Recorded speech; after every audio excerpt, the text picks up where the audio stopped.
Bonjour, bienvenue dans la vie des diocèses. Nous partons aujourd'hui dans le diocèse de Montpellier, c'est le département de l'Hérault, dans la région du Languedoc-Roussillon, un diocèse ensoleillé adossé au nord aux Cévennes et qui descend progressivement vers la mer Méditerranée.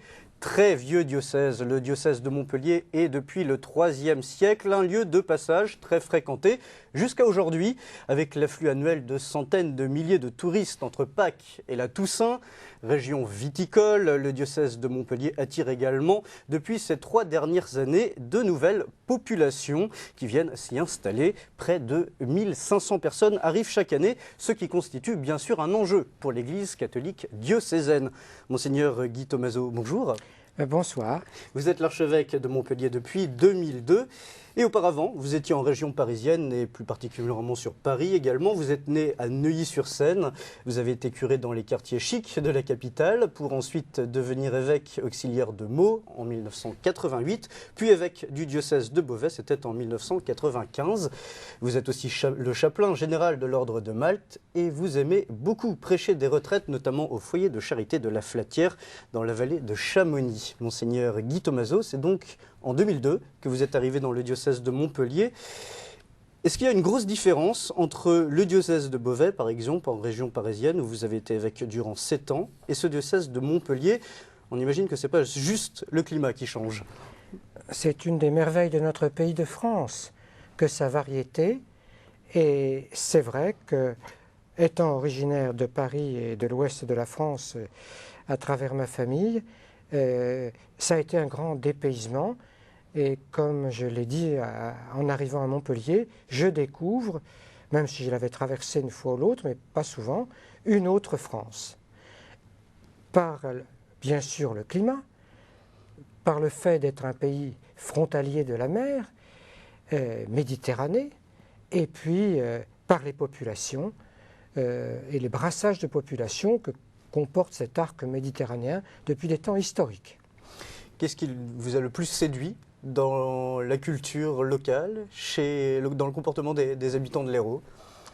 Il y a quelque chose qui n'est peut-être pas seulement le fruit du climat, mais c'est quand même une population qui s'exprime.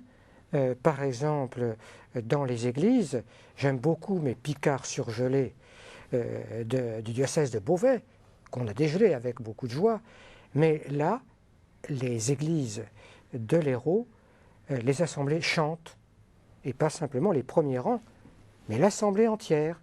C'était de ce côté-là, différent, dans l'Oise, où il y avait d'autres qualités, mais donc c'est ce côté d'expressivité dans le rapport, la façon dans la ville dont on n'hésite pas à interpeller quelqu'un qu'on ne connaît pas.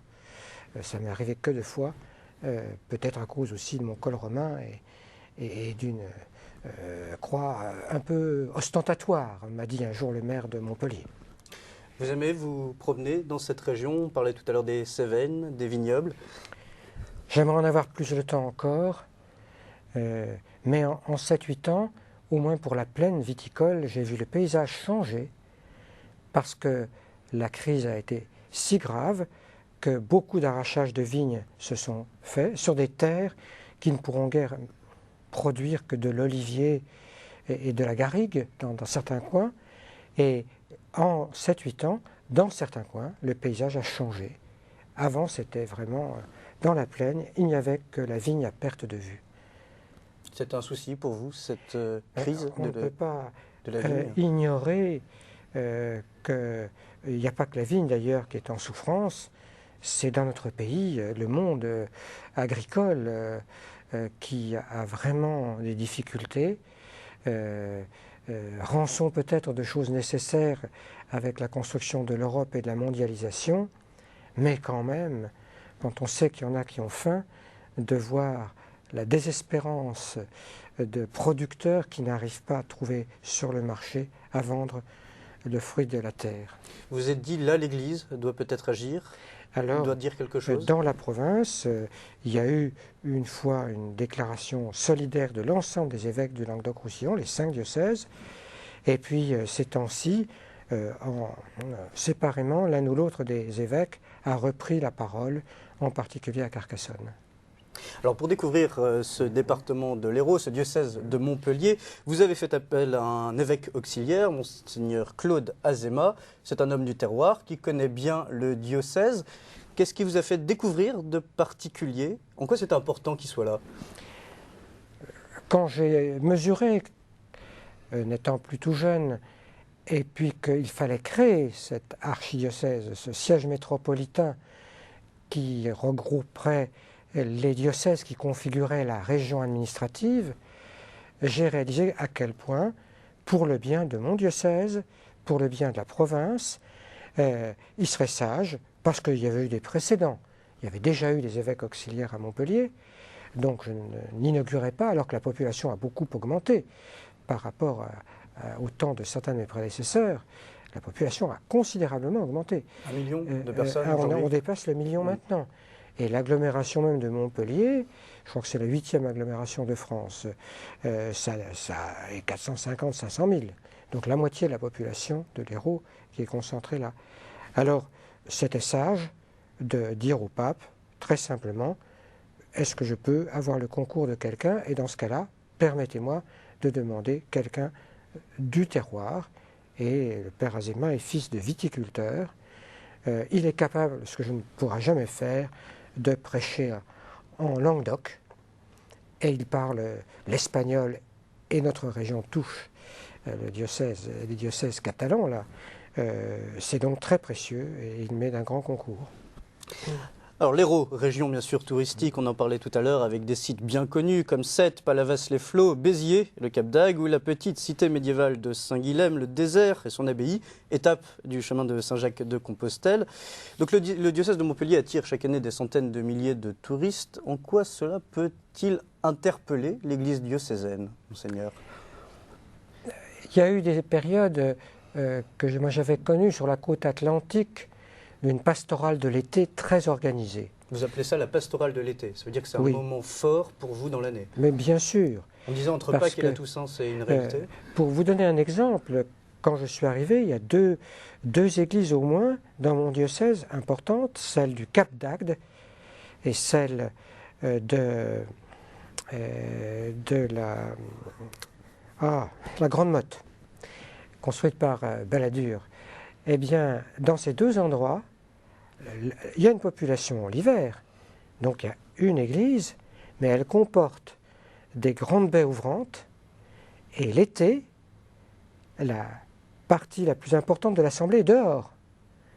Alors le célébrant change de position, et je trouve cette disposition très significative d'une église qui a réfléchi au fait qu'on ne pouvait pas porter l'entretien de très grands bâtiments nouveaux, donc post-1905, que nous avons à entretenir, mais qu'il fallait en même temps un lieu de culte permanent, mais qui est un moyen de l'ouvrir à cette population. C'est un signe, si vous voulez.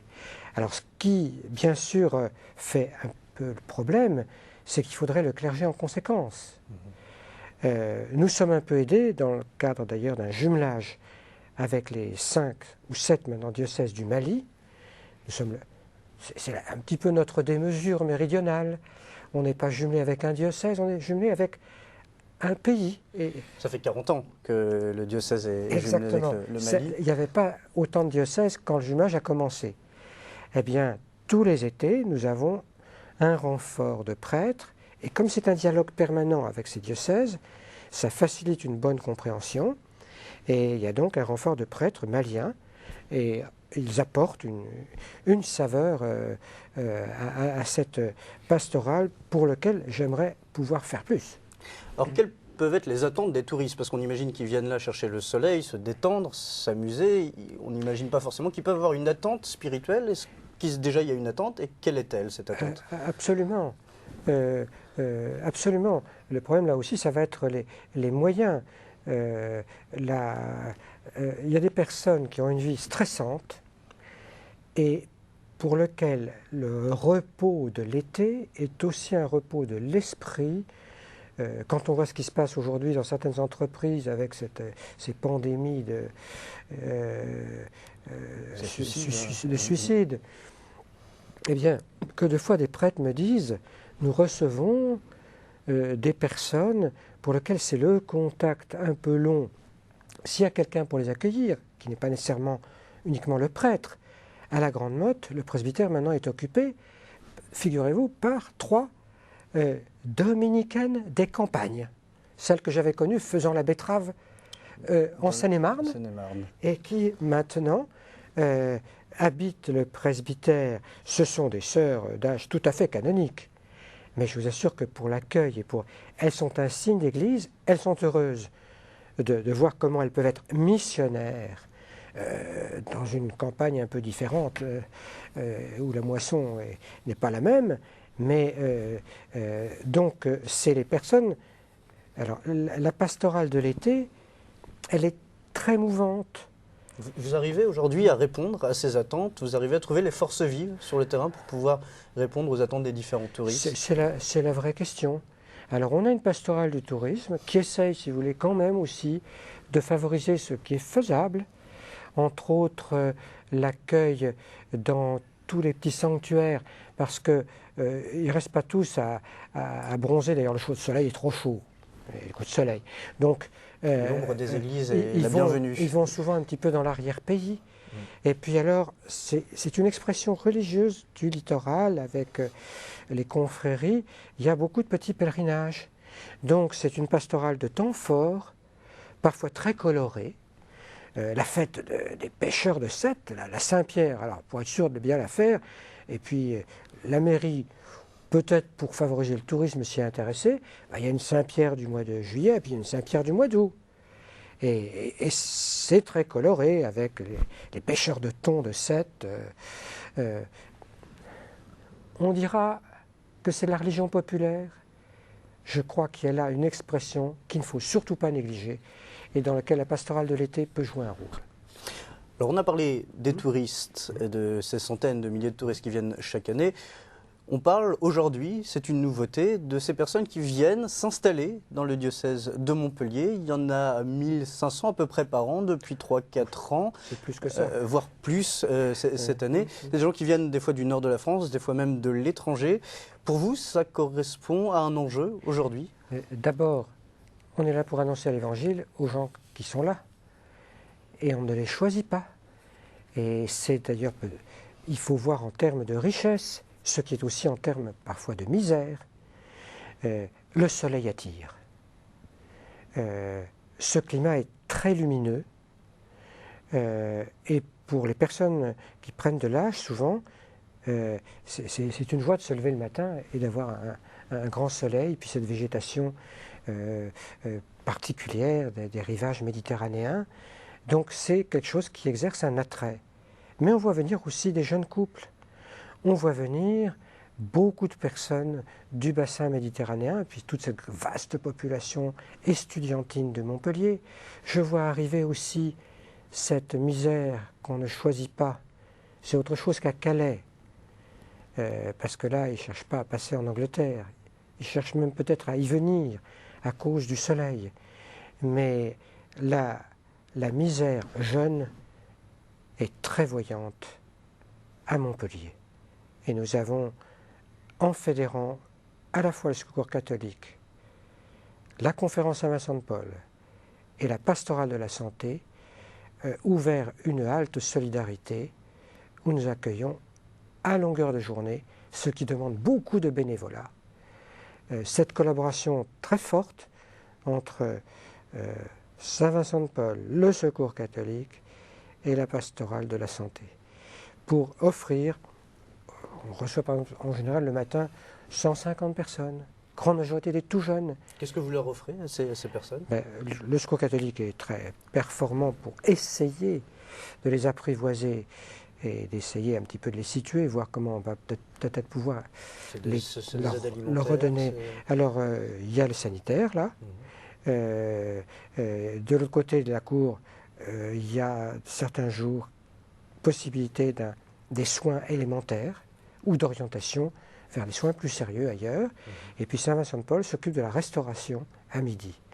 Mais nous sommes débordés et on voit venir qu'il faudra certains jours, à une certaine heure, dire c'est plein, on ne peut plus, ne serait-ce que pour des raisons de satisfaire à ces demandes, recevoir tous ceux qui se présentent. Vous avez pas assez de force vive pour pouvoir justement répondre à la demande? Vous avez pas assez de moyens, peut-être, financiers?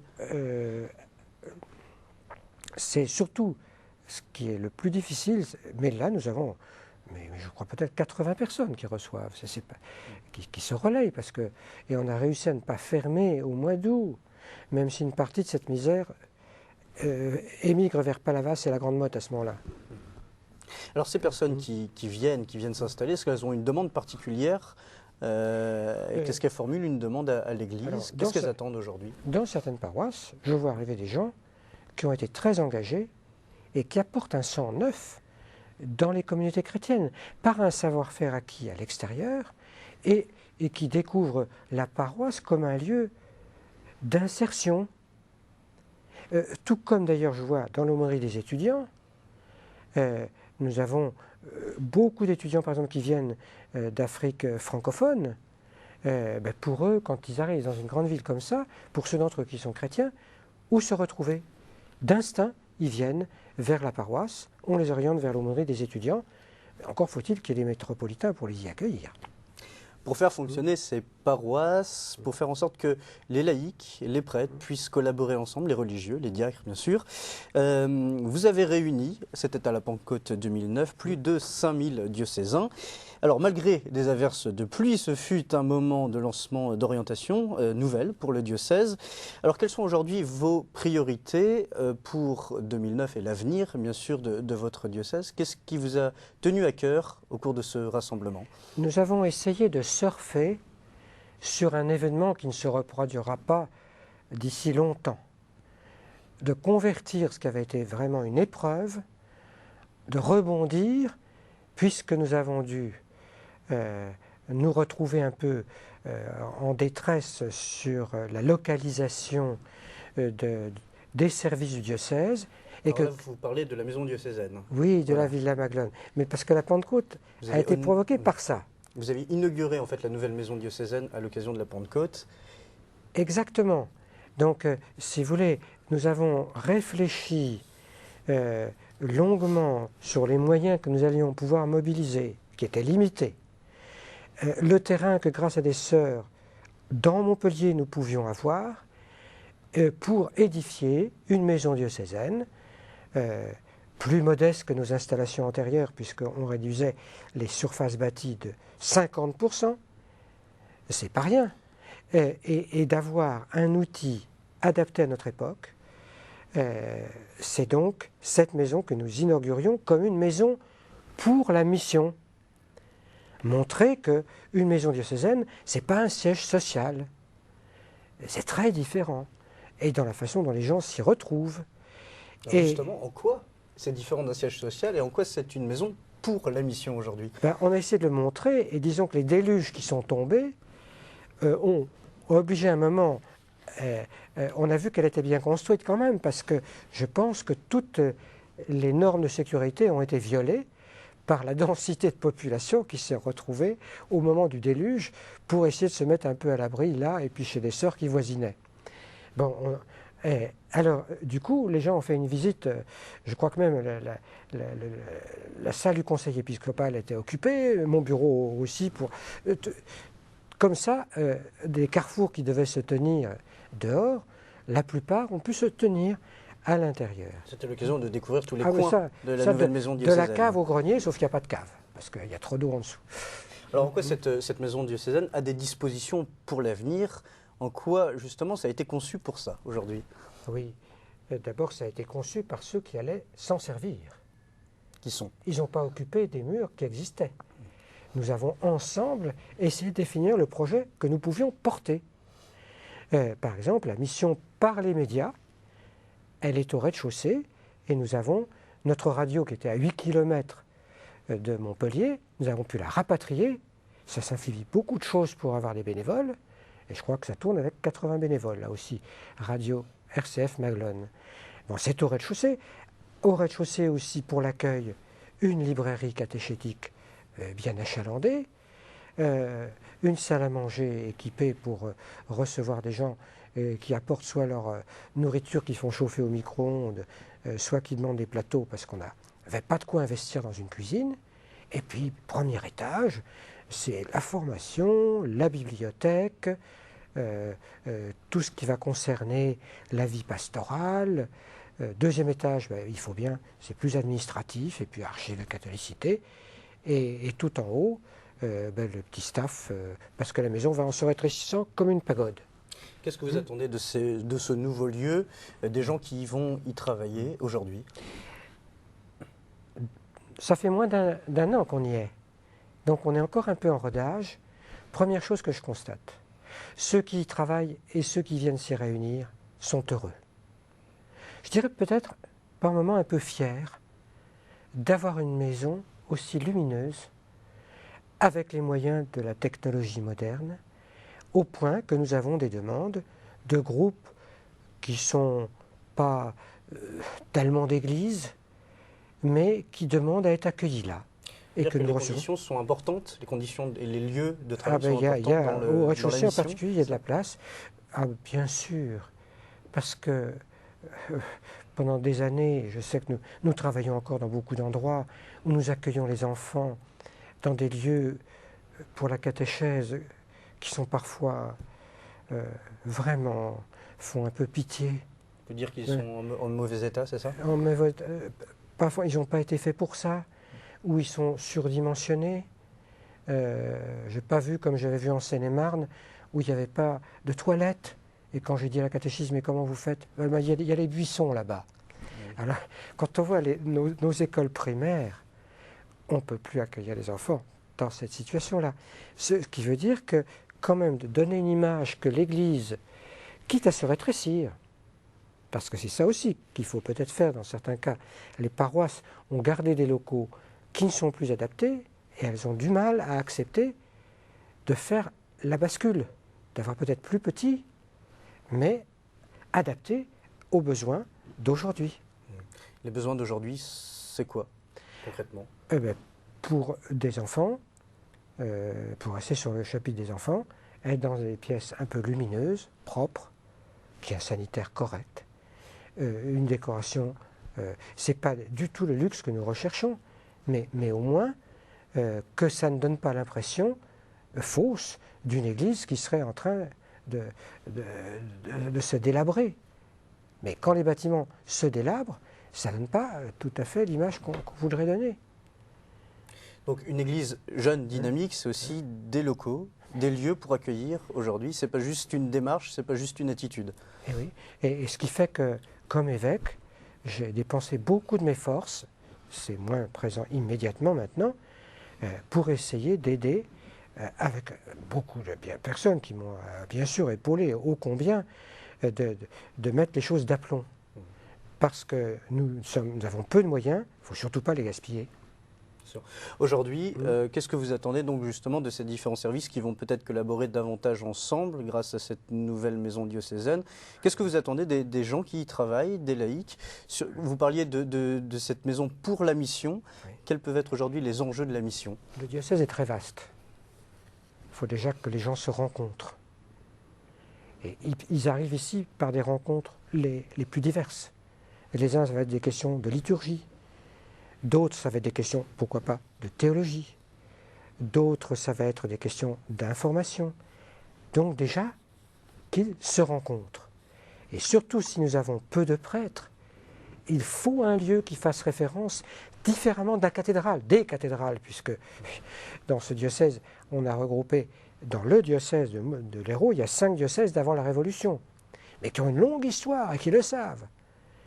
Et qui aimerait bien que l'évêque Béziers ne digère pas très bien que je réside à Montpellier. Enfin, il le digère quand même. Hein, mais alors, donc, cette maison, pour la mission, il faut se connaître, il faut se former. Il faut se former, et ça, c'est un travail qui avait été bien amorcé bien avant ma venue, qui est très ancré dans la...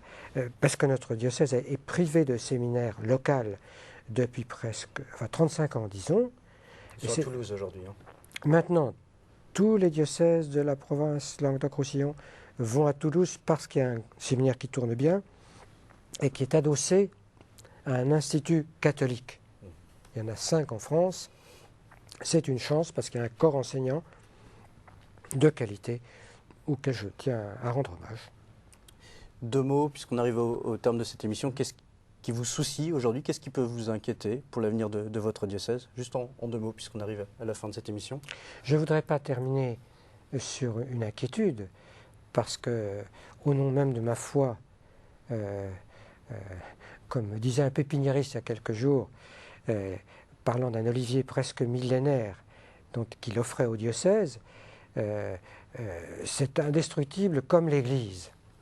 Mais parmi mes préoccupations, et je communie en cela non seulement à ma province, mais à beaucoup de diocèses de France, c'est quand même en cette année que Benoît XVI a voulu dédier justement au sacerdoce, aux prêtres diocésains, avec cette figure emblématique de sainteté du Saint curé d'Ars.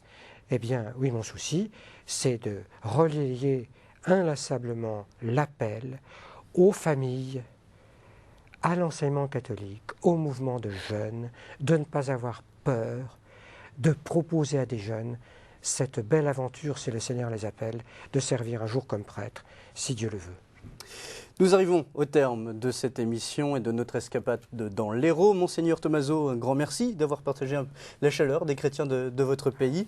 Alors pour plus d'informations sur le diocèse de Montpellier, un site internet, l'adresse s'affiche en bas de votre écran. Quant à nous, on se retrouve la semaine prochaine pour une nouvelle destination. Vous pouvez retrouver cette émission sur notre site internet www.ktotv.com. Merci de votre fidélité. À très bientôt sur KTO.